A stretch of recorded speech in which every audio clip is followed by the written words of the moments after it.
Welcome to this video. And in this video, you're gonna solve question of the day again.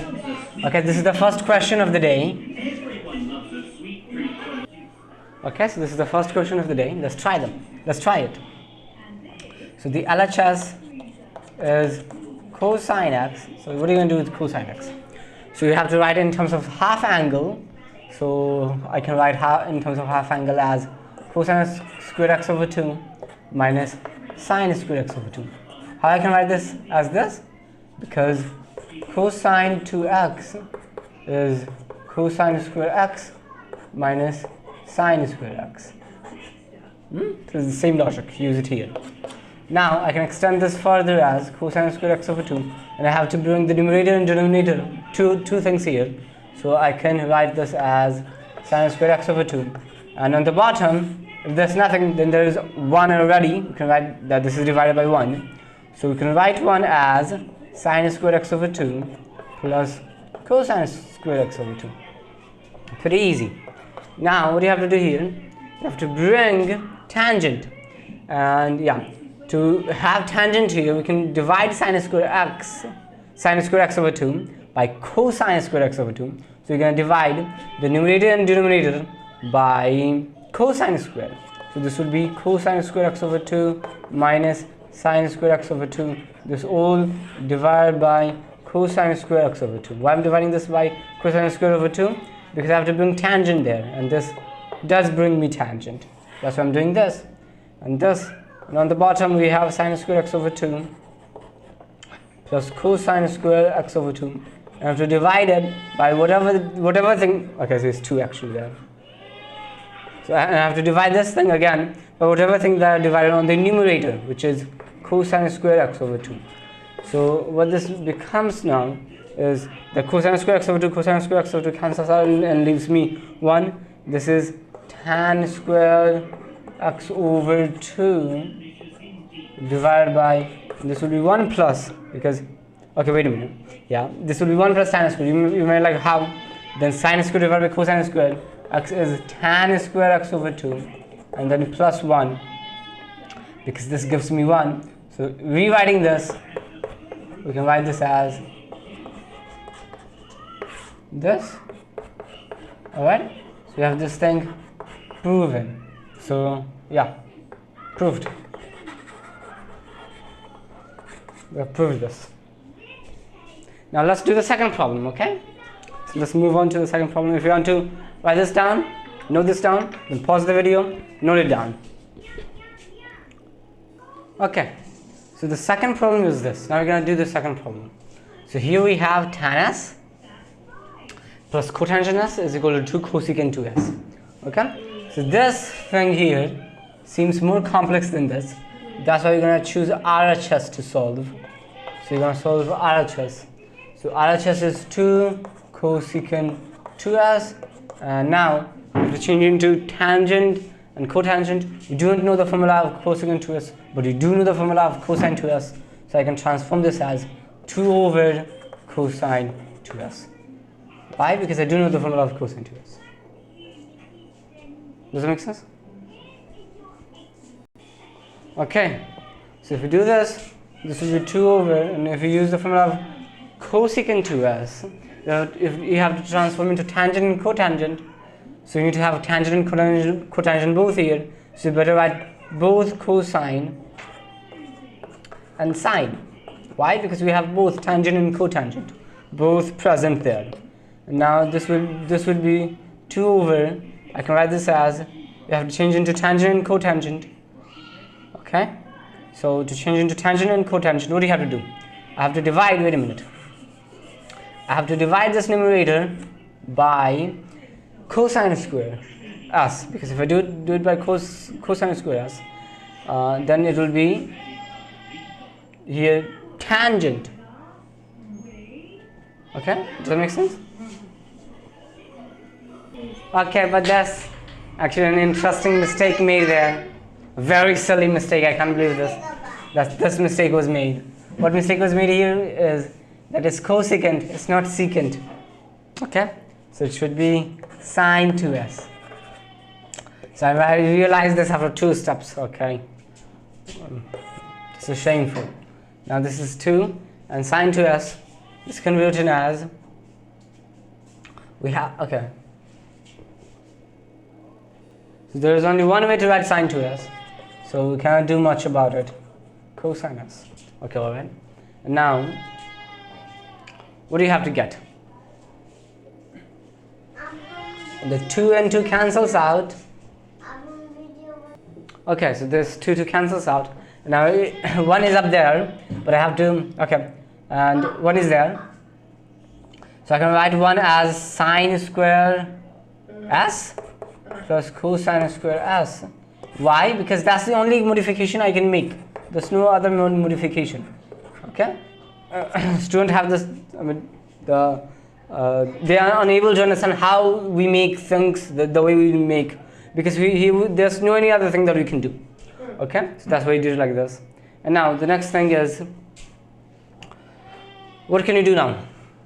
Here this is sine x. Here we have to bring tangent and cotangent. To have tangent and cotangent, we have to divide sine by cosine. Does that make sense? Does that make sense? So you're going to divide it by cosine square, maybe cosine square s.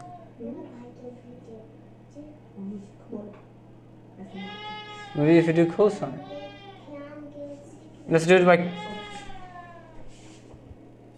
Okay, so here better don't do anything. Just divide them. Okay. So I don't know. It's taking me time to think. Sine square s is this divided by this. So if you divide sine square s by this thing, what it becomes? Sine s cancels out, and you can have sine s divided by cosine s, which is tan s, and then plus cosine square s divided by this cosine cancels out. So you can have cosine s divided by sine s, which is cotangent s. And this is we have proven. So this is proved. So do it through RHS. Is there any way to do it through LHS? Okay, then there is a way through LHS as well.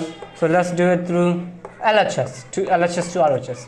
So LHS is here tan s plus cotangent s. So let's modify this. Okay, so the step here is to go simple. Just write tan and cotangent in sine and cosine. So it will be sine s divided by cosine s, plus this is going to be cosine s divided by sine s. Now from this we can modify this as sine s cosine s. Alright? And then this will be sine square s here, because cosine s cancel out. So this is going to be sine x multiplied to this. The same way this is going to be cosine square s. Did you understand this thing? Now this thing on the above is going to be 1. We're going to have sine s cosine s. So the bottom looks familiar with the formula 2 sine x and cosine x. Okay, and this is what you also want to have, because it is cosecant, and in terms of sine we do want to have, and we also do want to have 2 there. So we're going to multiply 2 on both the numerator and the denominator. So this will be this. Now you're going to have 2 sine s times cosine x is sine 2x.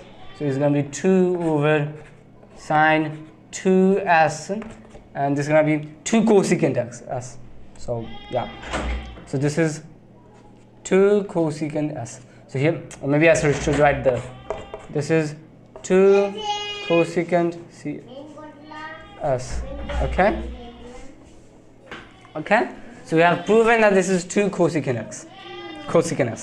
If it doesn't, if it feels uncomfortable, then let's get rid of this thing, because we can write this down here. Okay, so this is equal to, now this thing will be 2 cosecant s. Does that make sense? So we've proven it from LHS to RHS. 2s, because 2s is there. Does that make sense? 2 cosecant 2s. So this is the process. This is how we prove it. And yeah, let's go do the next problem.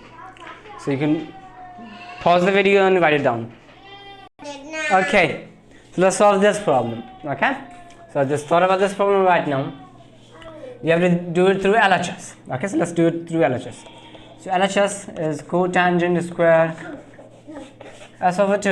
I can write this as cosine square s over 2 divided by sine square s over 2, x over 2, not s, because I have been using s, so it's coming out of my mouth. So, okay, this can be written as, I can write cosine x as what? Plus or minus, okay, so I could do it directly, but I don't want to do it directly because I want you to understand as well. Cosine x over 2 is going to be plus or minus the square root of 1 plus cosine x over 2. That's the formula. Divided by plus or minus square root of this is going to be 1 minus cosine x over 2. And we have to square it because this is the square. Square this thing as well because that's the square. And then this is going to be equal to, if you square it, it's going to be 1 plus cosine x. And this 2 will cancel out because, yeah, I don't have to explain, I guess. Divided by, this becomes 1 minus cosine x. Okay, so sine square x here. Okay, plus 2. So 1 minus cosine x. Alright, so, okay, but we have to bring here 1 plus cosine x whole square. So you're going to modify this further. What are you going to do? We're going to multiply both sides by 1 plus cosine x. So if you multiply both sides by 1 plus cosine x, then the top will be 1 plus cosine x. Okay, so just do it directly. Okay, 1 plus cosine x. And the bottom will be 1 minus cosine x. I could have done it too direct, but I don't want to. And now this is going to be 1 plus cosine x whole squared. Let me use another chalk. Divided by, this will be 1 minus cosine squared x, which is, okay, this is 1 plus cosine x whole squared as it is. And this thing at the bottom is sine squared x, because 1 minus cosine squared x is sine squared x. So we have proven this. Proved. Okay, so this is how we prove it. Okay, alright, bye. See you in the next video. My sister wants to say bye to you. So wave them bye here. Bye. Wave them bye. Bye. Okay, record it.